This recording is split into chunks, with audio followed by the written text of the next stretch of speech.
Baik, ini untuk mengetahui apa alasan dibalik batalnya Ahok mengajukan memori banding, kini kita sudah terhubung dengan salah satu anggota tim pengacara Ahok, Rolas Sitinjak. Selamat malam, Pak Rolas. Selamat malam, Mas. Kami ingin klarifikasi terlebih dahulu, benarkah memang kemudian membatalkan pengajuan banding ini? Ya, jadi perlu saya jelaskan. Setelah Pak Ahok menyatakan banding pada tanggal 9 dan banding kita nyatakan pada tanggal 9, tadi pagi kita masukkan memori banding. Tapi minggu lalu kita sudah terima juga memori banding dari jaksa agar kita memasukkan kontrak. Tetapi banding dari pengacara tadi pagi kita masukkan. Setelah kita masukkan banding, kita sudah melakukan insahe. Setelah kita lakukan insahe, banding kita masukkan, insahe kita lakukan. Sore harinya Ibu Veronica Tan bersama Ibu Vivi Leti, adiknya Pak Ahok sendiri, datang ke pengadilan dan meminta kami juga mendampingi beliau untuk melakukan pencabutan terhadap banding yang sudah dinyatakan oleh Pak Ahok tersebut. Ketika sampai last minute baru ada pencabutan pengajuan banding itu. Ya, jadi alasan untuk pencabutan banding itu secara detail itu akan kita lakukan konferensi pers besok pagi jam 10 di Menteng, Warung Boplo, ya Garuda ada Boplo. Nah, jam 10 pagi besok ya? Jadi jam 10 besok kita akan melakukan konferensi pers secara nyata dan secara live maksudnya. Yang kedua, di situ nanti Pak Ahok melakukan ada tulisan tangan dan kita akan baca tulisan tangan daripada Pak Ahok tersebut kira-kira apa poin-poin daripada kenapa dibatalkan banding yang sudah dinyatakan di muka persidangan dan memori banding yang sudah kita masukkan tersebut. Ketika berhari-hari para pendukung begitu ya, kalau kita lihat bersama Pak Rolas kan terlihat menuntut agar proses banding ini segera bisa dilakukan begitu kan, sempat mengkritisi dari pihak pengadilan tinggi juga dan maupun pengadilan negeri Jakarta Utara untuk mempercepat proses administrasi lah intinya agar memori banding ini bisa segera disampaikan dan juga pengadilan banding ini segera bisa berjalan begitu. Tetapi mengapa last minute begitu, Pak Rolas? Adakah alasan yang tiba-tiba signifikan sehingga kemudian membatalkan ini ataukah sebenarnya ini sudah dipikirkan sejak lama? Misalnya sejak 9 Mei ketika mengatakan banding tapi kemudian ada jeda beberapa hari misalnya ternyata mungkin akan mengevaluasi apakah banding ini akan dibatalkan atau tidak. Mengapa last minute, pertanyaan saya?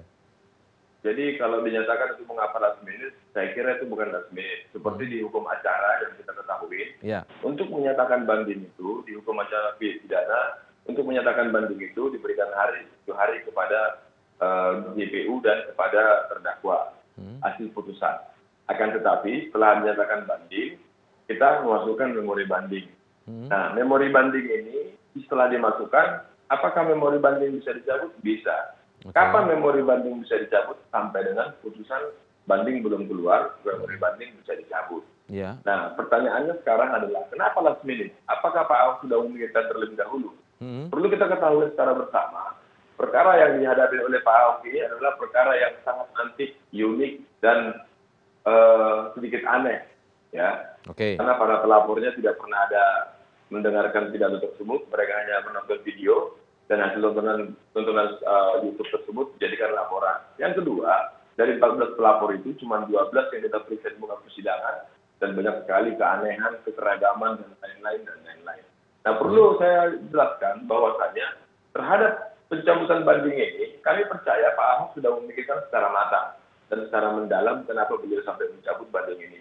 Kalaulah kami mengetahui banding ini akan dicabut, kami juga tidak bersusah payah, Mas, sampai lembur, sampai kerja.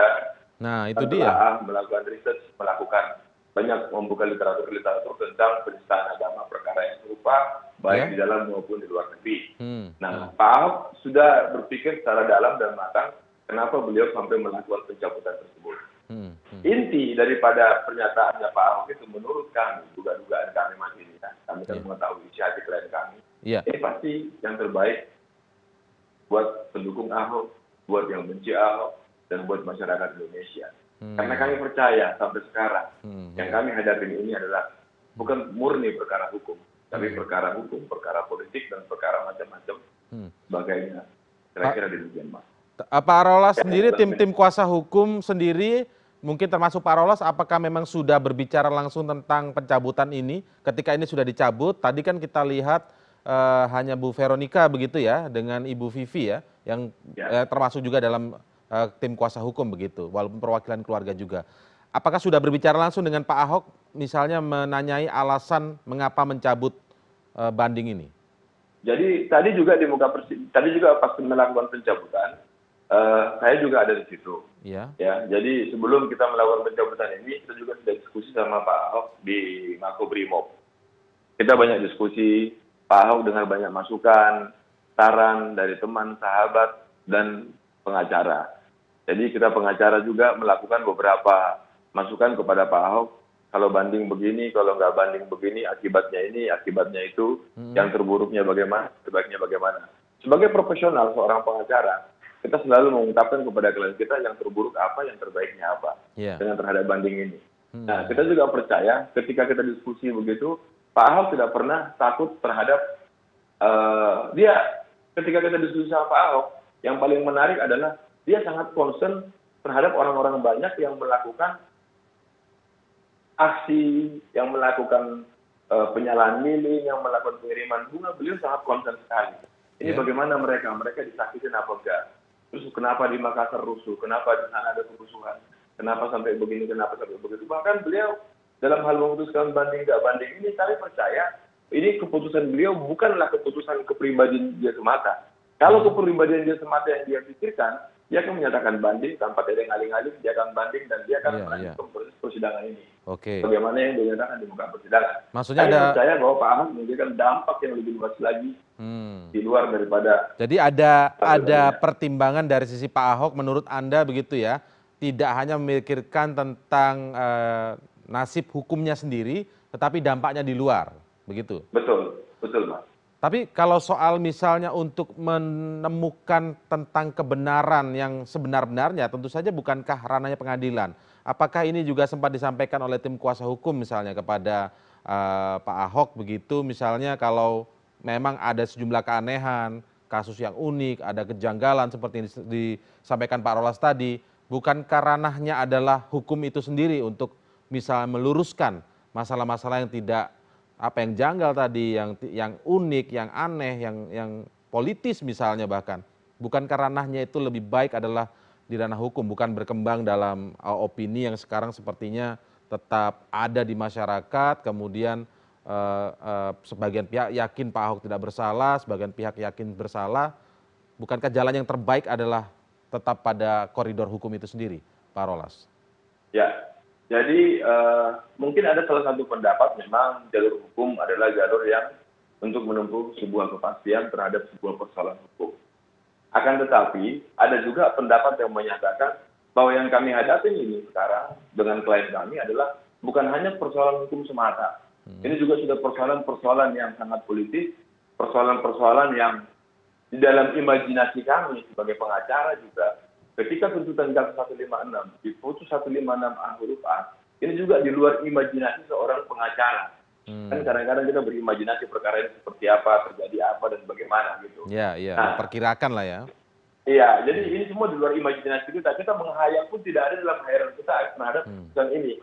Nah, pertanyaannya sekarang, kenapa Pak Ahok mengambil keputusan ini? Apakah dia bukan untuk mencari kepastian hukum melalui peradilan tingkat banding ini? Nah, fakta yang kedua adalah, kalaulah kami mencabut banding kami, apa yang terjadi terhadap hukuman? Berkas perkara tetap akan dilimpahkan ke pengadilan. Kenapa? Karena sampai sekarang jaksa tidak menarik banding. Bahkan jaksa sudah memasukkan memori banding. Sama seperti kami juga sudah memasukkan memori banding kami. Akan tetapi, memori banding kami sudah kami cabut kembali oleh mewakili pihak keluarga. Nah, apakah proses ini akan berhenti ketika kami mencabut? Oh, tidak berhenti. Karena jaksanya kan melakukan banding. Banding juga, iya. Iya, perkara ini akan dilimpahkan ke pengadilan. Jadi belum. Jujur aja Mas, kalau dalam hati kami pengacara.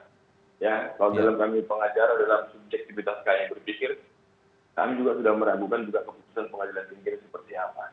Tapi sebagai profesional seorang pengacara, kami harus menghormati setiap keputusan pengadilan. Akan tetapi kalau melihat konstruksi hukum, melihat fakta hukum, ini semua benar-benar di luar kalaulah ini sebuah komedi, sudah nggak lucu lagi Mas. Gitu. Seluruh fakta-fakta persidangan, semua bukti yang kita majukan diabaikan. Semua saksi-saksi yang kita majukan diabaikan. Semua pendapat-pendapat jaksa juga tentang 156 diabaikan. Jadi kalau majelis mengabaikan fakta-fakta persidangan, baik yang dimajukan oleh jaksa maupun yang diajukan oleh pengacara, ya kalau dia sudah berpendapat sendiri, terus kita mau bisa bikin apa, Mas? Baik, tapi dengan pernyataan ini bukankah nanti akan menjadi presiden yang tidak baik, Pak? Artinya tidak percaya pada pengadilan. Sekarang pada satu sisi, kita percaya kepada pengadilan. Kita sebagai profesional, seorang pengacara juga percaya ke pengadilan. Tapi di sisi lain, apakah kita punya pilihan lain, Mas? Kita nggak punya pilihan lain. Ini proses yang harus kita jalani, proses yang harus kita hadapi. Bahkan dalam perkara ini pun sejak awalnya perkara ini sampai sekarang, sejak dimulainya perkara ini sampai sekarang, benar-benar, waduh, luar biasa gitu loh. Oke. Baik. Fakta-fakta persidangan saksi-saksinya luar biasa, nggak pernah melihat, nggak pernah menyaksikan, nggak pernah mendengar, bahkan mengabaikan semua apa yang. Jadi sudah pesimis akan keputusan banding nanti seperti apa ya? Jauh sekali dari kehidupan pribadi Pak Ahok pun. Iya, itu ada sama sekali menunjukkan kebencian. Itu kan yang bahkan dia kan kalau boleh jujur, selama dia memerintah 3 tahun ini, coba kita lihat survei deh, dia lebih banyak bangun gereja. Oke, Pak. Halo Pak Rolas. Itu kira-kira, Mas. Ya, oke Pak Rolas. Walaupun ini masih kemudian muncul perdebatan ya, karena apa yang Anda sampaikan itu misalnya apa yang terjadi di Pengadilan Jakarta Utara. Bukankah memang mungkin sebagian publik meyakini masih jalan yang terbaik adalah membawanya ke ranah hukum gitu. Artinya kalau misalnya sekarang sudah tidak percaya lagi dengan pengadilan di tingkat tinggi misalnya dan kemudian sudah ada prediksi hasilnya akan seperti apa, ini kan menjadi kurang baik. Tapi katakanlah begini, ini sudah dicabut memori banding oleh Pak Ahok dan keluarga begitu ya, artinya tidak akan banding dari Pak Ahok. Tapi kan kemudian dari sisi kejaksaan masih ada. Nah kalau memang yang dipikirkan oleh Pak Ahok dan keluarga misalnya adalah tidak hanya soal dirinya sendiri dan misalnya pada dampak di luar sana misalnya agar tidak ada efek politik yang mungkin berkelanjutan demi bangsa ini misalnya begitu, seperti yang disebutkan tadi soal dampaknya. Apakah nanti tim kuasa hukum dan mungkin juga keluarga Pak Ahok akan mendatangi dari kejaksaan untuk mengatakan hal yang sama?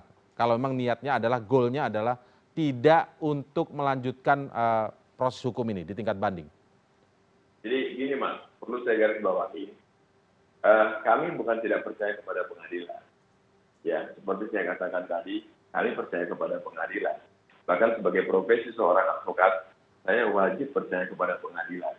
Karena itu merupakan sebuah aturan dan itu merupakan suatu keharusan yang kita ambil sebagai pengacara. Suatu tindakan hukum yang kita lakukan pasti di muka persidangan, pengadilan. Ya. Tapi walaupun ada teman-teman pengacara mengatakan ketika saya lihat pengadilan, saya tidak melihat ada keadilan di situ. Itu kan versi lain. Versi lain mengatakan kita percaya pengadilan. Nah, terhadap Pak Ahok ini, kami percaya kepada pengadilan. Kami percaya pengadilan akan mengambil sebuah keputusan yang tepat sebagai pertimbangan-pertimbangan hukumnya. Ya. Tapi kami juga percaya satu hal lagi, Mas. Di sisi lain kami percaya Pak Ahok mencabut banding ini bukan gara-gara itu tidak percaya kepada pengadilan. Tidak. Tapi ya kami percaya Pak Ahok mencabut banding ini karena dia punya kepentingan, dia melihat sebuah kepentingan yang lebih besar. Kalaulah dia memikirkan dirinya sendiri, sudah pasti dia menyatakan banding dan tidak akan mundur selangkah pun. Itu pasti. Kami tahu karakter Pak Ahok. Ya, tapi gara-gara dia punya pemikiran yang lebih besar lagi. Di luar dia banyak hal yang dia pikirin. Ya termasuk orang-orang yang mendukung, yang nggak mendukung dan sebagainya. Makanya dia mengambil sikap untuk mencabut banding itu. Baik. Dan tidak percaya kepada pengadilan. Baik, Pak Rolas, kita tunggu keterangan detailnya begitu ya dalam konferensi pers besok jam 10 pagi di mana Pak? Di sebuah kawasan di Jakarta Selatan, di Menteng ya. Baik, kita akan tunggu nanti seperti apa penjelasan detail mengapa Basuki Cahayapurnama dan tim kuasa hukumnya akhirnya mencabut pengajuan banding atas kasus kasus penodaan agama yang telah jatuhkan vonis oleh Pengadilan Negeri Jakarta Utara 2 tahun penjara. Terima kasih Pak Rolas Sitinjak. Pembahasan rancangan undang-undang pemilu hingga saat ini belum kunjung selesai. Tarik-menarik kepentingan disinyalir menjadi penyebab lambannya RUU tersebut disahkan. Saksikan diskusinya saat lagi, tetaplah di CNN Indonesia Prime.